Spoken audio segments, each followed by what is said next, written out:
And good morning sa inyo. Nandito tayo ngayon sa supermarket. Bibili lang tayo ng ingredients dito ng Dynamite. Tara.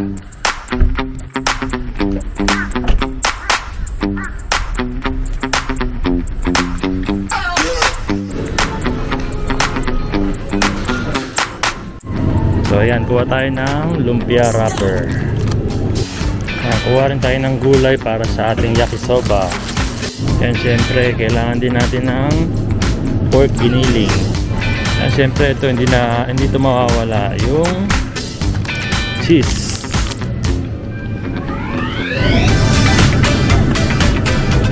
Alright, tapos na ako mamili. Uwi na tayo ng bahay. Okay.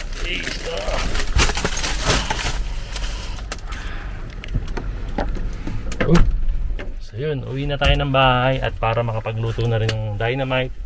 And I'm sure, excited na si Aya rin dito sa Dynamite. So nandito na ako sa bahay at ito yung nabili nating ingredients ng Dynamite. Ayos na rin natin. Sa Fortnite Dynamite nag-gusto. Dynamite.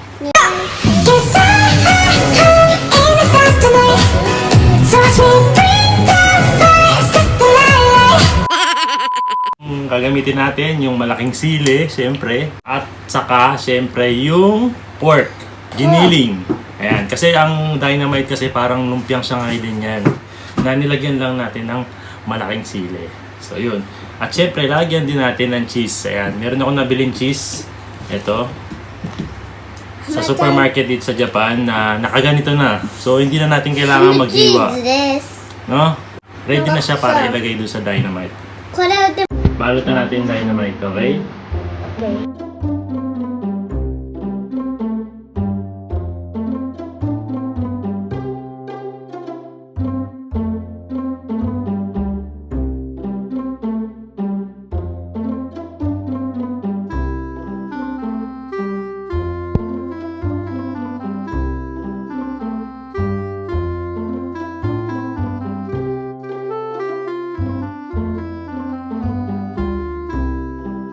Tapos na natin ibalot siya, and ito yung Dynamite. Tapos nakagawa tayo ng 3 cheese stick para kay Yuna. So ito naman yung Dynamite.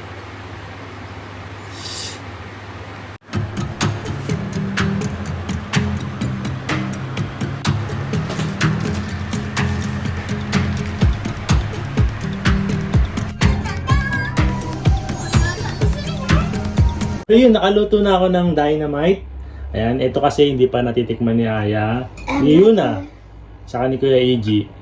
And si Kuya EG nga pala, wala pa ngayon dito sa bahay, nandun pa sa Vienna ako. Pero mamaya pag uwi niya, papatikim natin sa kanya to. Ayun na, so yun, si Mama Aya kasi hindi pa niya natitikman to. Sabi ko, tikman niya yung Dynamite dahil masarap yun. Ang natikman pa lang niya is yung lumpiang Shanghai. No? Tagal ko na siyang nakikita pero hindi ako nag-attempt na tikman siya noon kasi nga parang maanghang. Maanghang. Eh di ba dati hindi ako kumakain ng maanghang? Oh, Sa'yo lang ako natutong kumain ng maanghang. Oh, so yun kaya sabi ko kay Aya, tikman niya kasi sobrang sarap nito. Ayun, napapayag ko naman si Aya na tikman to. Saka tatry din natin kung okay din Ito cheese stick to. Ito nakatikim na ako ng ganyan. Ng cheese stick? Oo. With sausaw sa mayo na may ketchup. Ayun, nagluto rin tayo ng cheese. Para kay Yuna kasi baka hindi niya magustuhan yung Dynamite. Kaya gumawa tayo ng 3 cheese stick para sa kanya. Ayan, para sa iyo yan, be. Sembo. Ay. So, ito may laman din tong cheese. Ito, mahal, itong Dynamite, ang laman niya is parang sa lumpiang Shanghai din. May pork, tapos meron din siyang cheese sa loob. Nalaway ako. May cheese talaga siya. Ayan, si Yuna medyo nagutom na, nag-start na siya. Then nagluto rin tayo ng yakisoba, parang pansit sa Japan. Ayan, para may partner yung ating Dynamite, di ba? Parang solve na solve talaga tayo ngayong araw na to. So, ayan, mahal, sige, tikman na natin. Anong sausawan yan?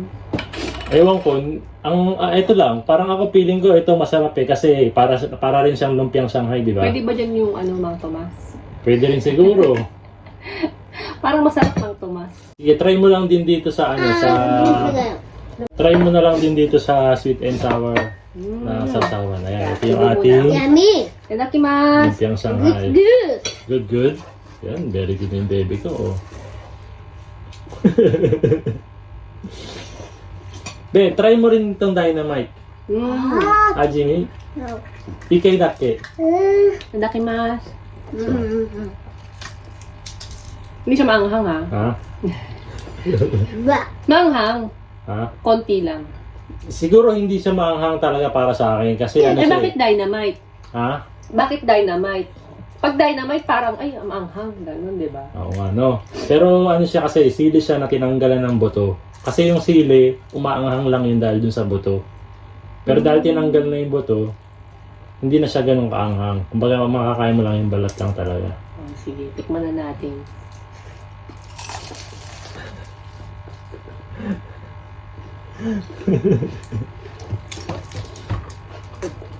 Oh, ano ka nga, Luka?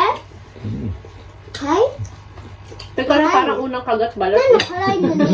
Karay, desu? Hindi. What? Matarata? Alam mo, yung natikman mo siya, Isa pa, isa pa, isa pa. Mama, papa mo, donut na kala mo tabileru. Ito ba? Donut na. no. Sarap. Actually, nung unang kagat ko pa Sarap, lang, sabi ko na na-achieve ko yung lasa talaga ng dynamite. Papa, Ganito talaga mahal.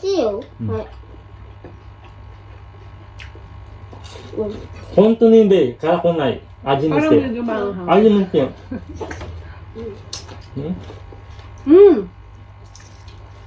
Masarap pala siya, no? Pagkakande. Kasi- Pero hindi naman siya maanghang, di Ano ba? naman? Malalasahan mo yung sili. Okay, Pero cheese yung anghang tabi. wala talaga. Papa, papa, cheese, okay. Medyo parang may... Mm. Pero ano lang.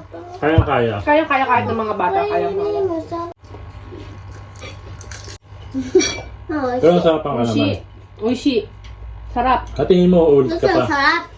Ah. Oo naman. Kahit bukas.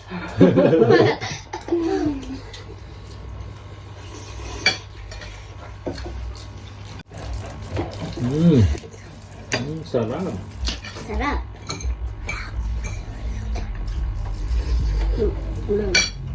Ay.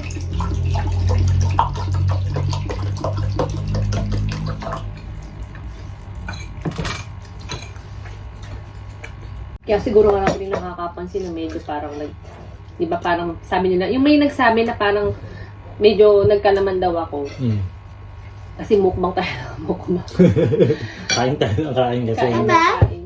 Which is okay naman yun. Eh, Pero sa lang ka kaya tissue mo naman. Mas lang ka. Nandito ka no? Sa bago lang ka katik siya no? At parang sabi siya ito ito.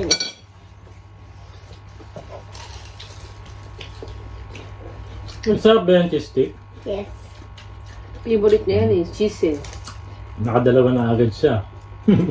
Isa na lang. Pwede rin siyang pulutan, no? Isa na. Ayan, may mga question din sa atin, mahal na hindi pa natin nasasagot yung mga question at least sa YouTube channel natin. Ayan, sabi niya ganun, I'm curious, why Kuya is fluent in Filipino? Kuya EG. Did he grow up in the Philippines before he went to Japan? How old is he when he went here? Si Kuya AG is pinanganak ko sa Pilipinas. And then, 11 years old na siya ngayon. Nung July 20, kaka-11 lang niya. And nakarating siya dito sa Japan, 8 years old siya, no? So, bale mag 2 or 3 years Nasa rito. na siya rito. Ayun, kaya nagtataka nga sila bakit marunong mag-Tagalog. Kasi nakapag-aral si Kuya EG ng grade 1 doon, no? Yun talaga yung mother tongue niya, talaga nung simula nung bata pa siya. Yun yung una-una niyang language na natutunan ang Tagalog. Oo. Well, medyo nakakalimutan na niya ngayon. Kasi laging kausap na niya puro Japanese sa school, eh, no?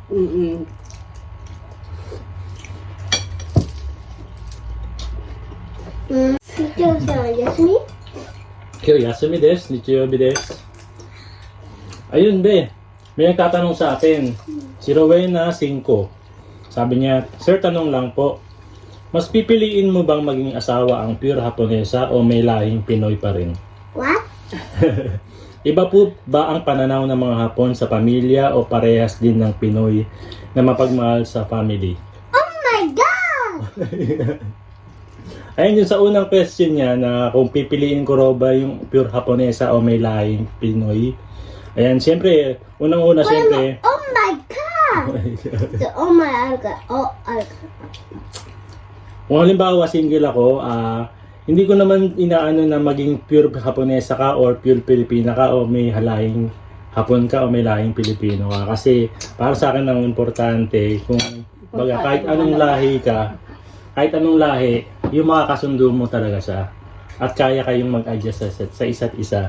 Ayan, yun ang pinaka-importante kasi hindi naman natin pwedeng i-ano kung anong lahi niya eh. Kasi iba-iba pa rin ang ugali ng tao, di ba? May Haponesang madaling pakisamahan, may Haponesang hindi, may Pilipinang madaling pakisamahan, may Pilipinang mahirap pakisamahan, no? Kumbaga para sa akin, mag-aasawa kayo, huwag nyo lang ibabase sa kung anong lahi siya. Kasi kahit sino pwede nating maging forever, mapa-Pilipina man siya o mapa-Haponesa man siya.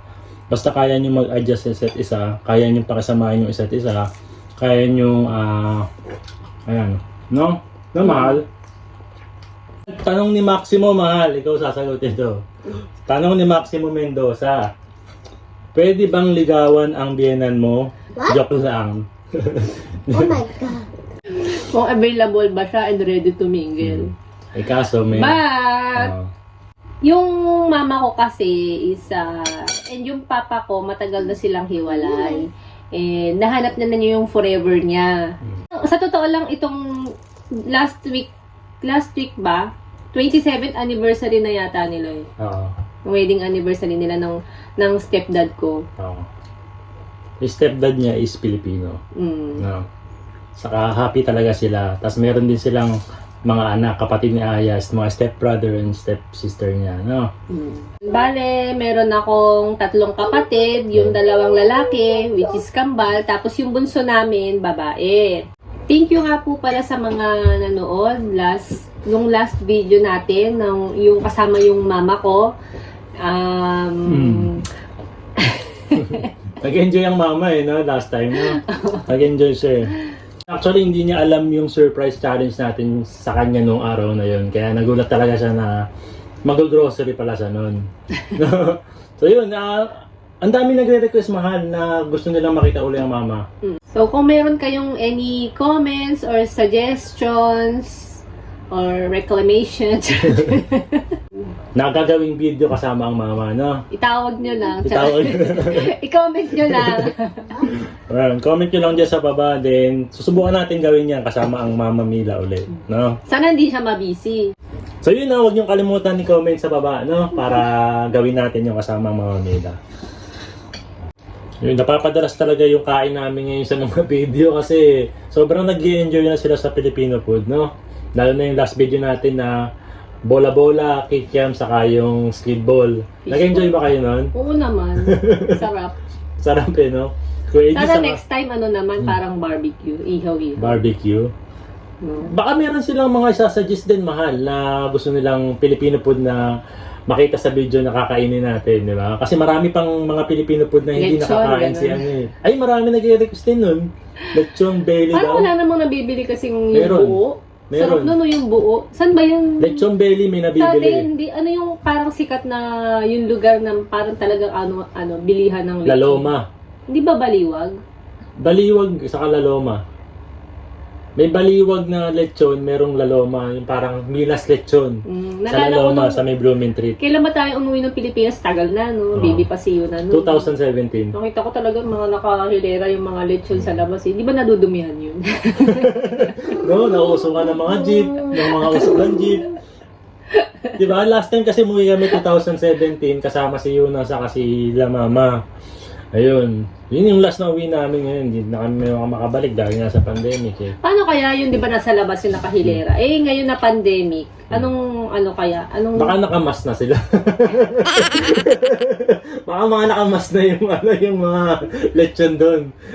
Kailangan kasing ilawas daw, mahal eh. Yun ang nila eh, tradition na nila eh. Ayan. Diba yung sikat kaya yun yung sumisikat ngayon yun yung Baraswain Church. Ayan. yung father na nagbinyag kay Oo.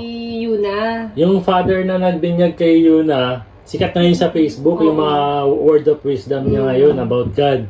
Di ba? About family. About family, ayan. Siya yung nagbinyag doon kay Yuna sa Baraswain Church sa Malolos, Bulacan. Ayan. Ganda ng simbahan na yun. Yun yung nasa 10 pesos, mahal. Yung may pusa. Oo. Ayan, dito, mahal. Dito na binyag si Yuna dyan sa may Baraswain Church. Bakit may dala ka pang ganyan? Ha? Hindi, tinabi ko to dati. Wala lang, parang remembrance na kasi. Tingnan mo, wala nang 10 pesos ngayon sa Pilipinas na papel, di ba? Siguro yun yung unang-una mapagdating dito tapos hindi mo nagastos sa Pilipinas na dala mo sa... Di ba may mga ganon 2008. eksena? 2008 nung una ako pumunta sa Japan. Yun, mukhang nag-enjoy sila Mama Aya sa kasi yung natsang dun sa... Si Yuna, kinain niya cheese stick. Si Mama Aya naman, kunain niya nga yung dynamite. Kunain? Kinain, oh. Yun ang dynamite, sarap na sarap siya, di ba? So, Dynamite. dynamite.